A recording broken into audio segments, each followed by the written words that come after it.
Ծրագրում մի կետ կար Գյումրին զբոսաշրջային մայրաքաղաքի վերածելու։ Հնարավոր է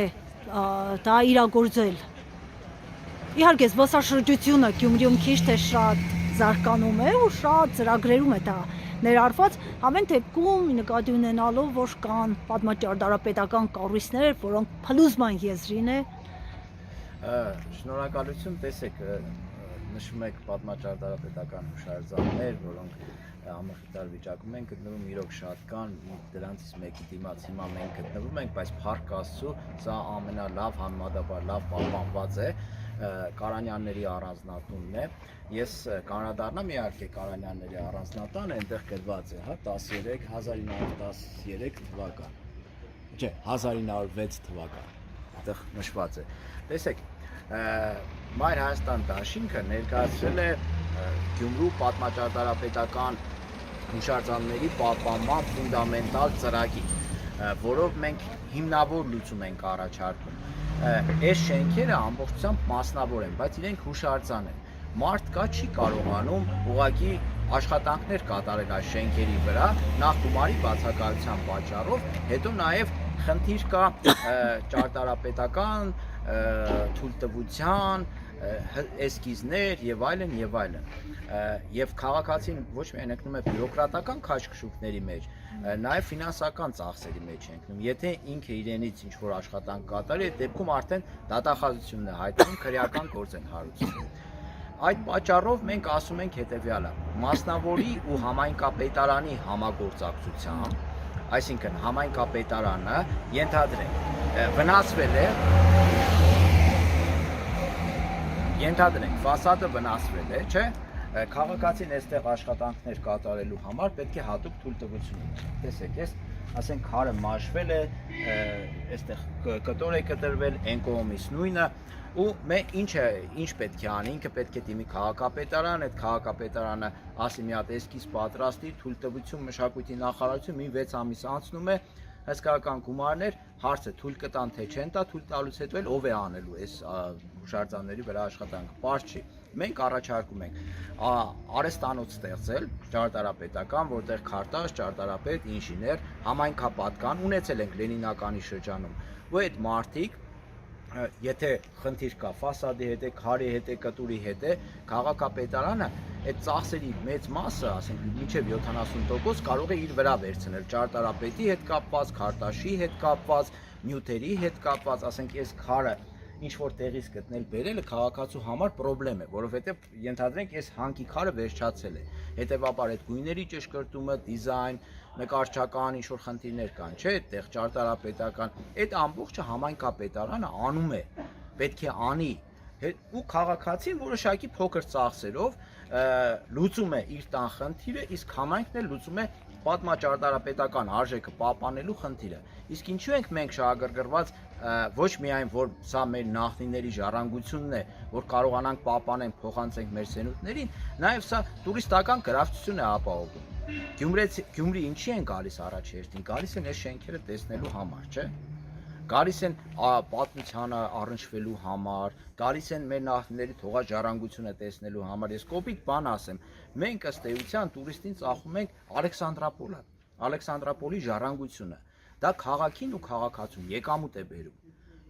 Հենց այդ պատճառով նաև մենք պետք է հոգ տանենք, որպեսզի համ ժառանգությունը պահպանվի, համ էլ քաղաքացիներին դրանից օգուտ լինի, քաղաքի բնակիչներին։ Ու փոխանցենք այս ամեն ինչը մեր սերունդներին։ Շատ հեշտ լուծվող խնդիր է, ընդամենը մի քանի ամսվա ընթացքում արհեստանոց ձևավորել, ճարտարապետ ընդունել, մասնագետ ընդունել, քարտաշներ պատրաստել այդ մարդկանց, ու արդեն մասնավոր քաղաքացի ու համայնքապետարան շատ սիրուն համագործակցության միջոցով մենք շատ կարճ ժամանակում 1 տարվա, 2 տարվա հասնելու ենք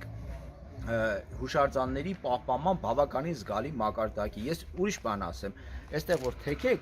այն շենքը տեսնում եք, էլի պատմա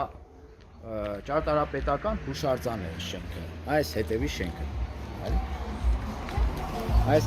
այս հետևի շենքը։ Այս շենքը։ Չէ, այն շենքը, հետևի շենքը։ Այս շենքը, այս շենքը։ Այս շենքը պատմաճարտարապետական հուշարձանը հիմա երկրագիտական թանգարանն է այնտեղ։ Տեսնում եք, այդ երկաթե ձողերը ամրացրել են, որպեսզի շենքը չփլվի, արդեն վթարային վիճակում է։ Այս էլ հո պետական բանի տակ է, բալանսի մեջ է, համայնքապատկան գույք է, էլի ոչինչ չի արվում։ Այսինքն նման շենքերը շատ կան։ Այս մեր առաջարկած լուծումով Սաշուր Քալաշյանի հետ էլ կարող ենք այս մասին նայել։ Սաշուր Քալաշյանը եւս նման առաջարկ հնչեցրել է Գումարի արգելոցի փրկման ծրագրի շուրջ եւ ձեր ասածը որոշակի չափով ինքը առաջարկել է։ Նաեւ իր հետ են քննարկել, ես երկար տարիներ զրուցել եմ, հիմա էլ որ առիթ է լինում իրեն առողջություն Սաշուր Քալաշյանին, մեր արժանի քաղաքացիները, Գյումրու պատվավոր քաղաքացին, հա, զրուցելուց միշտ մտահոգություն ենք հայտնում, խնդիրներին լուծում ենք գտնում, ինքը շատ հետաքրքիր լուծումներ է առաջարկում, ի վերջո իր կողմից ստեղծվեց, չէ՞, Գումարի արգելոցը, այդ արհեստանոցները, Սասուն Գրիգորյանը շատ մեծ դեր է կատարել, այդպիսի մարդիկ են պետք։ Մենք պետք է Երևանից տարբեր տեղերից, եթե այստեղ չկան, էլի, ներգրավենք ճարտարապետներ, հուշարձանագետներ, մասնագետներ ու այս խնդրին ֆունդամենտալ լուծում տանք։ Այսպես այլևս հնարավոր չի։ Սա տպավորությունն է, որ մենք մեր ոտքին ենք կրակում, տեր չլինելով այս պատմամշակութային հուշարձաններին։ Եթե սա կորցնենք զբոսաշրջիկին, ինչ եք ցույց տալիս։ Բայց սա այս կառույցը ցույց տալիս ենք առհասարակ։ Կոնկրետ այս կառույցի մասին է խոսքը։ Այս կառույցի մասին քիչ գիտեն, ես ասեմ ինքը շատ խորհրդանշական պատմական կառույց է, Կարանյանների առանձնատունը։ Կարանյանները եղել են զինագործներ, Էրզրումից գաղթած զինագործներ, որոնք Ալեքսանդրապոլում բավականին մեծ դիրքի են հասել, ունեցվածքի տեսանկյունից, ունևոր ընտանիք են եղել, բայց իրենք առանձնացել են մի շատ կարևոր բանով, որ իրենք շատ մեծ ուշադրություն են դարձրել մշակույթին ու պատմությանը։ Իրենք օրինակ այստեղ հյուրընկալել են, ֆինանսավորել են, որ հայկական ճարտարապետության կոմիտաս Թորոս Թորոմանյանը այստեղ ապրի, անիում պեղումներ անի, որպեսզի մեր անցյալի այդ գանձերը վեր հանի ու ներկայացնի ամբողջ աշխարհին ինչպես դա արել է։ Այս տանը հյուրընկալվել են բազմաթիվ նշանավոր մարդիկ, այդ թվում նաև կոմիտասը։ Իսկ ինչու են հյուրընկալվել, որովհետև այստեղ ստեղծվել է առաջին, երևի Արևելյան Հայաստանում առաջին մասնավոր հնագիտական թանգարանը, քանի որ Կարանյաններից Հակոբ Կարանյանը եղել է շատ այսպես ինտելեկտուալ կարողություններ ունեցող մարդ եւ հետաքրքրվել է պատմությամբ, հնագիտությամբ, ինքը Թորոս Թորոմանյանի հետ գնացել է անի, պեղումների են մասնակցել, նաեւ պեղումներ արել են Գյումրու տարածաշրջանում Ալեքսանդրապոլի ու այդ ինչ որ հնարավոր է եղել վերցնել այդ հնություններից ինքը այստեղ տեղավորել է եւ քաղաք այցելած նշանավոր մարդիկ անպայման այցելել են այստեղ նույն Ստրիժիկովսկին ճարտարապետության տեսաբան, որը Եվրոպային ներկայացրեց հայկական ճարտարապետությունը, անիական ճարտարապետությունը այստեղ է հյուրընկալվել, Կարանյանները ֆինանսավորել են Թորոս Թորոմանյանի Տեկորի տաճար գրքի հրատարակությունը, այսինքն իրենք ոչ միայն հարստություն կուտակելով են զբաղված եղել, այլ նաև այդ հարստությունից բաժին են հանել պատմությանը, մշակույթին, այդ մշակույթի պահպանմանը։ Եվ Կարանյանների մասով եզրափակեմ, որ այդ թանգարանը 1918 նույնիսկ կաթողիկոս այստեղ մարդ է ուղարկել 1918 թվականին, որպեսզի Կարանյանների հավաքած գանձերը ոչ միայն ասենք ժամանակակից հնություն ասելով, ասենք 1 դար, 2 դար դարյա հնություններ են եղել, այլ նաև բրոնզե դարյա, միջնադարյա, շատ հիանալի արժեքավոր կոլեկցիա է եղել, որի մի մասը հիմա պահվում է Հայաստանի պետական պատմության թանգարանում։ Այդ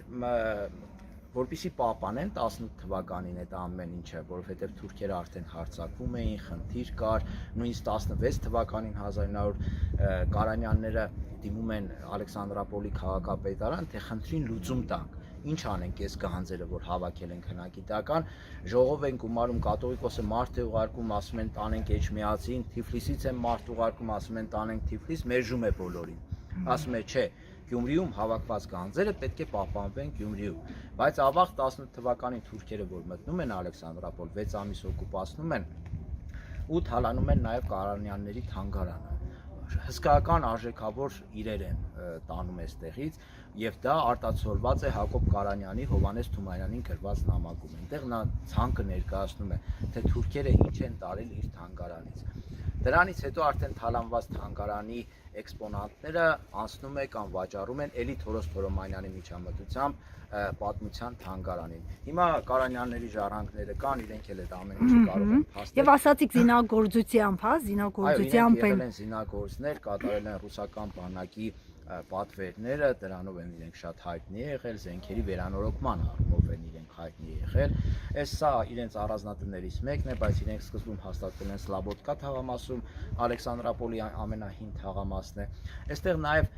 նշեցի, որ Թորոս Թորոմանյանը շատ անգամներ հյուրընկալվել է, ճաշկերույթներից նկարներ կան այստեղ եւ ի պատիվ դրա, այսինքն Թորոս Թորոմանյանին կարևորելու համար, չնայած ես կարծում եմ, որ շատ քիչ է նման բանով կարևորելը, Թորոս Թորոմանյանին ինչ որ մեծ հուշարձան է պետք, այստեղ տեղադրված էր Թորոս Թորոմանյանի կիսանդրին, այսինքն գլուխը, հա, դիմաքանդակ, այդպես ասեմ, շատ տերմիններով կարող է ճիշտ չասեմ, ու մի քանի տարի առաջ երևի մի 7-8 կամ 10 չեմ հիշում կոնկրետ ընկել է այդ բանը Թորոս Թորոմանյանի դիմաքանդակը ու Համիկը Խաչատրյան երկրագիտականի տնօրենը նախկին ով մահացավ վերցրել տարել է այնտեղ որ չտանեն հա այդ երկաթ հավաքողները ու պատկերացնում եք 7-8 տարի չեն կարողանում հետո տեղափոխեցին Կումարի թանգարան այսինքն քաղաքապետարանի շենք 7-8 տարի չեն կարողանում այդ Թորոս Թորոմանյանի պրոնզածուր գլուխը տեղադրեն այստեղ այսինքն պետք է բերեն ամեն ինչ կա այստեղ տեղադրեն սա մեր հարգանքի դրսևորումն է Հայկական ճարտարապետության կոմիտաս Թորոս Թորոմանյանին, որը այդքան բան է արել այս ազգի համար, Ալեքսանդրապոլի, Շիրակի համար, ու մենք նման վերաբերմունք ունենք։ Այսինքն սա մեր իշխանությունների բոլոր ժամանակների, հա, վերաբերմունքն է մեր արժեքներին, մեր պատմությանը, մեր ճարտարապետությանը։ Մենք առաջնային դիրքում դնում ենք պատմությունը, արժեքները եւ այդ ամեն ինչը մեր սերունդներին պատվով փոխանցելու խնդիրը։ Այսինքն զբոսաշրջություն, որ այդպես անընդհատ ծրագրերում գրում են, փորձում են զբոսաշրջություն զարգացնել, միայն ռեստորաններով չի, միայն սրճարաններով չի, այս կառույցները վերանորոգելով էլ կարելի է լուրջ Ես այսպես ասեմ, Նունե ջան, ներխոս միայն դրանով չի, այլ հեչ դրանով չի, որովհետև այդ նույն ռեստորանները կան Դիլիջանում, Ծաղկաձորում եւ Հայաստանի մյուս բոլոր քաղաքներում, բայց այն արժեքները, ինչ ունի Գյումրին, Հայաստանի ոչ մի քաղաք չունի նման պահպանված պատմական կենտրոն։ Եվ Կովկասում չկա, Թիֆլիսը ունի շատ մեծ, բայց ինկտրտված է։ Այս կոմպակտ քաղաքի կենտրոնը կոմպակտ պատմամշակութային հուշարձաններ 1000-ից ավել։ Ոչ մի քաղաք չունի, այսինքն մենք տուրիստին վաճառում ենք սա։ Կոպիտ է հնչում, բայց այդպես է։ Եթե դու սա վաճառում ես, ինչու դու հավուր պատշաճի հոգ չես տանում, բացի այն, որ մեր պարտն է, անկախ ամեն ինչից մենք սա տուրիստին ցույց ենք տալիս, ցույց չենք տալիս, մարդ չի գալիս ընդհանրապես, մեր պարտն է այս ամեն ինչը պահպանելը, որպեսզի փոխանցենք մեր սերունդներին։ Մենք նման ճարտարապետական գանձ, ինչպիսին Գյումրին է, օրինակ ռուս տուրիստներից մեկը Գյումրին համարեց Հայաստանի սև ադամանդ, այո, եւ իրոք դա այդպես է։ Ոչ մի քաղաք Հայաստանում նման հուշարձանային համալիր չունի։ Ու մենք ինչով ենք մի հատ կիսանդրին որպես շնորհակալություն, հա, Թորոս Թորոմանյանի չենք անում։ Էլ չասած որ ավերված վիճակը, ես ասում ամենապահպանված շենքերից մեկն է այս Կարանյաններին։ Չի կարելի ասել որ շատ ես ներսը չգիտեմ, բայց կան շենքեր, թե երկրագիտականը ցույց տվեց, այս շենքը փլվում է, գոնե դատել։